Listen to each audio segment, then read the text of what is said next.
Yo yo yo, salut les turfeuses, salut les turfeurs, bienvenue pour un nouveau pronostic de Benoît Requin. Ok, place au pronostic du quintet du samedi 7 septembre, direction Paris-Vincennes pour le prix du Mont-Saint-Michel. Trop attelé, 2700 mètres, 16 partants, réunion 1, course 4, indice de confiance 2 sur 5.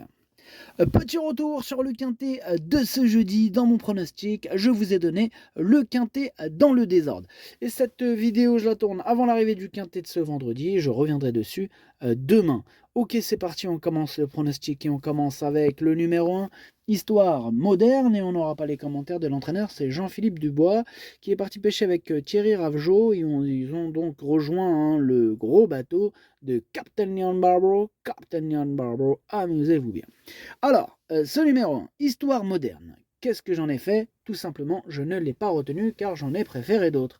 Voilà, donc on peut passer au numéro 2, Harry Coyer, et on écoute Jean-Marc Polmans.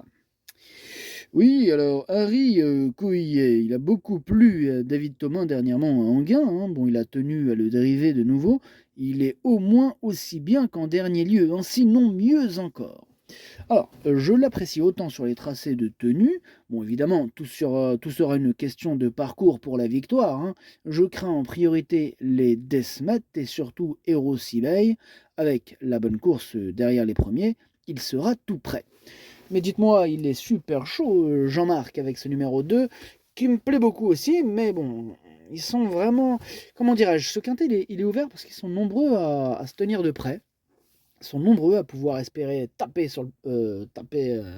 les 3 premières places. Voilà. Donc ce numéro 2, je l'ai retenu en bout, mais il peut très bien finir dans le trio de tête. Voilà, c'est dans le domaine du fort probable, du très possible. En tout cas, sans compter aussi les possibles troubles faits. Ce quintet peut réserver des surprises. Attention, attention. Bref, ce numéro 2, donc, je l'ai gardé en bout de combinaison. On passe au numéro 3, Forever JL, et on écoute Jean-Luc Dersoir. Forever Gel, il a du mal à se mettre en évidence là depuis plusieurs mois. Pourtant, il ne montre aucun signe de faiblesse à l'entraînement. Il travaille toujours aussi bien, donc là, il y a un problème.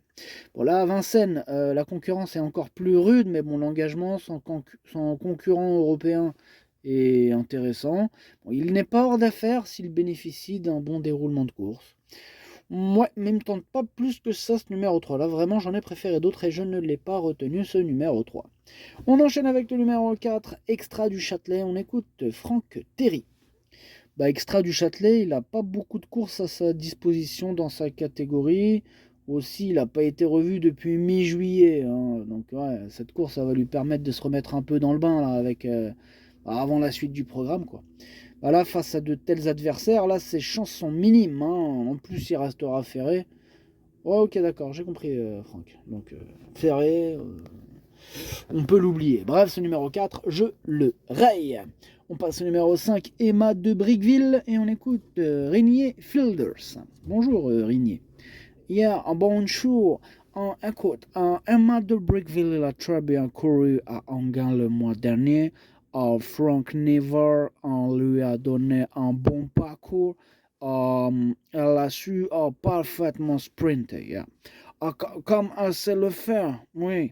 Depuis, elle est restée très bien. Je relève une opposition nombreuse de qualité, quality street. Elle aura besoin d'un peu de réussite dans le parcours. Elle est capable de prendre une part active à l'arrivée. Activation of the route. Ok, merci Rainy Fielders. Alors, ce numéro 5, sachez que lui non plus je ne l'ai pas retenu. Par contre, attention, ça se complique. Là, voilà, on rentre dans les possibles troubles faits. Ça, c'est un regret, ce numéro 5. C'est mon deuxième cheval de complément car nous partons, attention. Donc, on enchaîne avec le numéro 6, Hero Sibey. On écoute Damien Bonne. Eh bien écoutez, j'ai volontairement évité de présenter Hero Sibey à Vincennes cette année afin de lui donner des courses plus faciles en province. Voilà, il sera invaincu au printemps s'il n'était pas tombé sur Helios Gemma, récent lauréat d'un quintet. Il est toujours aussi bien et je profite de ce bel engagement pour retenter l'aventure parisienne.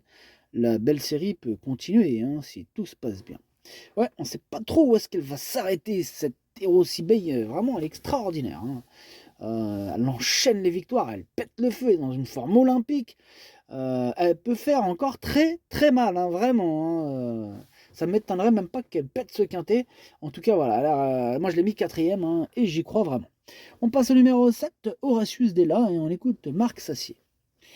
Écoutez, on a pris le parti d'aller à Beaumont-de-Lomagne pour une belle course, mais le profil de piste n'était pas à son avantage. Hein. Horatius Della a dû fournir trop d'efforts hein, pour se rapprocher. Sa quatrième place est loin d'être déshonorante, hein, par contre. Ah oui. Bon, il est resté en bonne forme depuis. Il retrouve le parcours à son entière convenance, des 2700 mètres de la grande piste, hein, évidemment. Il fait partie des bonnes chances avec un déroulement favorable. Ouais, bah, je suis d'accord, hein, voilà, on est encore sur un cheval qui a toutes ses chances pour même les premières places. Hein, ils se tiennent tous de près, hein, c'est incroyable. En tout cas, ce numéro 7, je l'ai gardé, je l'ai mis sixième. On passe au numéro 8, Follow Me Flash, et on écoute Étienne Lefranc. Écoutez, Follow Me Flash, il n'a pas raté son objectif hein, dernièrement. Il a pu placer sa pointe à l'issue d'un bon déroulement de course. Bon, il est resté au top hein, et sera de nouveau pieds nus. Bon, l'engagement reste favorable, hein, même s'il doit cette fois affronter les plus jeunes. Bon, Mathieu Abrivard étant à Vichy, bah, je m'installe à son sulky. Voilà. Bah, une fois de plus, tout sera une question de parcours, hein, mais sa place est dans le quintet. Ok, merci Étienne Lefranc. Moi, il est franc, Étienne, c'est bien. En tout cas, ce numéro 8, c'est lui mon gros regret. C'est lui mon cheval de complément 4. Nous partons, attention possible, cassage en vue. On passe au numéro 9, Hold Up du Dijon, et on n'aura pas les commentaires de l'entraîneur. Hein, c'est toujours le même. Enfin, toujours le même. C'est Thierry Ravejour. Hein, on en a parlé un peu tout à l'heure. Hein, et comme on a dit tout à l'heure, bah, il est toujours au même endroit. Sur le bateau de Captain Jan Barbaro. Captain Jan Barbaro. Amusez-vous bien. Alors, ce numéro 9, lui non plus je l'ai pas retenu, par contre c'est lui le chef et le capitaine. C'est lui le capitaine de ma petite liste des possibles casseurs de tickets repérés, donc attention. On passe au numéro 10, Gasoline du Seu, on écoute Cyril Travers. Écoutez, Gasoline du Seu n'a pas démérité dernièrement à Vincennes, hein, même si elle a dû se contenter de la 7ème place. Elle n'avait pas couru depuis plusieurs semaines et n'était pas aussi affûtée qu'elle le sera samedi. Je suis conscient hein, qu'elle est barrée par les plus jeunes et qu'elle préfère les pistes plates, mais la 5ème place reste à sa portée avec un bon parcours. Hein. Ok, bah c'est noté Cyril Travers. En tout cas, ce numéro 10, on ne peut pas tous les retenir. Hein. Moi j'ai fait mon choix. Ce numéro 10, je ne l'ai pas retenu, mais je ne l'ai pas non plus rayé. Il est quand même à l'arrière de ma petite liste des possibles troubles faits. On passe au numéro 11, Gino Viva, et on écoute Dominique Loqueneux. Écoutez, Gino Viva, elle a fait l'impasse sur une partie de l'été après son succès fin juin à Enghien. Bon là, il va se présenter en forme hein, et court souvent bien sur la fraîcheur. Bon, alors certes, il est un peu plus à son affaire sur les courtes distances, mais bon, il s'est déjà mis en évidence sur les 2700 mètres. Bon, face à de tels adversaires, il est en mesure d'accrocher une place. Ok, merci Dominique Loqueneux. Bah, ce numéro 11, il fait partie de mes préférés. Je pense qu'il peut en faire souffrir plus d'un sur sa route et je le mets troisième. On passe au 12, Gypsy de Chaman, et on écoute Pierre-Yves Verva. Gypsy de Chaman s'est encore très bien comportée là, cet été à Enghien. Bon, elle se présente de façon espacée, mais c'est bon, c'est ainsi qu'elle est souvent performante. Là, elle fait face à un engagement idéal hein, sur un parcours qu'elle apprécie. Bon, alors certes, elle retrouve ses adversaires, là, des adversaires qui l'ont déjà devancée, mais une fois de plus, tout sera une question de parcours. Je compte évidemment sur elle hein, pour terminer dans le quintet. Bah, évidemment, évidemment, hein, qu'on compte sur elle, je compte aussi sur elle. Je l'ai gardée, elle me plaît bien, je l'ai mis cinquième. On passe au 13, Hello Sport, et on écoute Thierry Duval d'Estaing. Ah, Hello Sport, bah, qu'est-ce que je vais te dire, Hello Sport, il a bien tenu sa partie là, à Enghien lors de sa dernière sortie. Bon, il n'a pas été revu depuis, mais bon, il a conservé un bon niveau de forme. Là, il découvre un bel engagement hein, face à des adversaires qu'il rencontre régulièrement. Bon, il y a meilleur que lui au départ. Hein. Bon, cela dit, il peut viser une place dans le quintet. Ok, merci Thierry Duval d'Estaing. Bah, ce numéro 13, lui aussi, je l'ai retenu. Mais par contre, en toute fin de combinaison. On passe au numéro 14, Hamilton Duham, et on écoute Yannick Desmet. Écoutez, Hamilton Duham, il a bénéficié d'un peu de vacances après sa victoire fin juillet. Il avait bien travaillé, Il n'a pas couru depuis plusieurs semaines. Bon, c'est le seul point d'interrogation, on va dire. Bon, il aurait été encore mieux avec un parcours dans les jambes il y a 10 jours, hein, évidemment. Maintenant, au travail, c'est vrai qu'il affiche une forme parfaite. Il a donc sa place dans les 3 premiers. Je dirais même qu'il a sa place sur la plus haute marche du podium, ce numéro 14 qui est mon préféré, hein, que j'ai bien sûr installé en tête. On passe au numéro 15, 50 Black, et on écoute Grégory Torel. Mais dis-moi Grégory, tu reviens? Ça faisait longtemps quand même, parce que là en ce moment, on te revoit souvent. Je rappelle à tous les auditeurs que Grégory Torel, hein, cet entraîneur, est sur ma liste rouge. Hein. Même si j'ai l'impression qu'il s'est calmé. Hein. Tu t'es calmé Grégory là ces derniers temps? Bah oui, t'as vu, je me suis calmé. Hein. Maintenant je dis plus des trucs bizarres. Vous pouvez le rayer, il arrive troisième à 150 contre 1. Ouais, parce que là, ce jour-là, tu nous avais bien... Ah ouais, tu nous avais bien retiré le quintet. Hein. Il manquait que toi. C'était que ton cheval qui nous manquait, mais bon. Non, non, ça c'est une histoire ancienne, j'ai changé. Ah bah c'est bien, ça fait plaisir. Bah, en tout cas, je te laisse quand même sur la liste rouge. On va encore en observation 1 an. 1 an? Ah, ça fait beaucoup, 1 an. Ouais, ouais, mais 1 an, c'est bien. Pour nous, au moins, comme ça, on est sûr. Enfin bref, on t'écoute. Bah, 50 Black, il a connu des problèmes de santé après sa très bonne saison dernière. Bon, il manquait de conditions récemment au Sable d'Olonne. Depuis, il a travaillé plus sérieusement afin de préparer au mieux cet engagement sur mesure. Il me semble revenu à un bon niveau. Je vais le déférer des 4 pieds, ce qui n'a pas été fait depuis l'automne dernier. Il est préférable de s'en méfier. Ok, merci Grégory. Vous avez vu, il a dit qu'il est préférable de s'en méfier. Ah, il est sur la bonne. Voilà, je trouve qu'il est sur la bonne pente là.